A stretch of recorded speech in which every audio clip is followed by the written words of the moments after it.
بسم اللہ الرحمن الرحیم۔ السلام علیکم ورحمۃ اللہ وبرکاتہ۔ آج ہم ایک اور وظیفے کے ساتھ آپ کی خدمت میں حاضر ہیں۔ آج کا وظیفہ سورہ لہب پڑھنے کی برکت و فضیلت۔ اگر کوئی شخص بیمار ہو تو بستر پر یہ سورہ پڑھے تو اس کی بیماری ٹھیک ہو جائے گی۔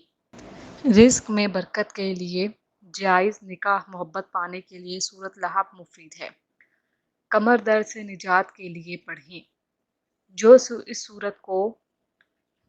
سورت کو پڑھے گا، اللہ اسے اور ابو لہب کو ایک جگہ نہیں رکھے گا۔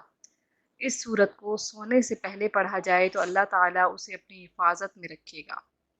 اگر کسی کا کوئی دشمن ہو،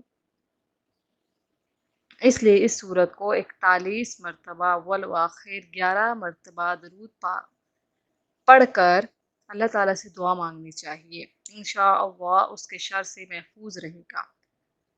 جو اس سورہ کو 7 مرتبہ پڑھے گا وہ دشمنوں سے محفوظ رہے گا۔ جو شخص اس سورت کو اپنے دشمنوں کے سامنے پڑھے، انشاءاللہ اس کا دشمن اسے نقصان نہیں پہنچا سکے گا۔ اگر کوئی تبادلہ نہ کروانا چاہتا ہو تو نماز مغرب کے بعد بسم اللہ اور درود پاک کے بغیر اس سورت کو 19 مرتبہ پڑھیں اور اللہ تعالیٰ سے دعا کریں۔ انشاءاللہ اسی جگہ رہے گا۔ مزید وظائف کے لیے ہمارے چینل کو وزٹ کرنا مت بھولیے گا اور جاتے جاتے ہمارے چینل کو سبسکرائب کر دیجیے۔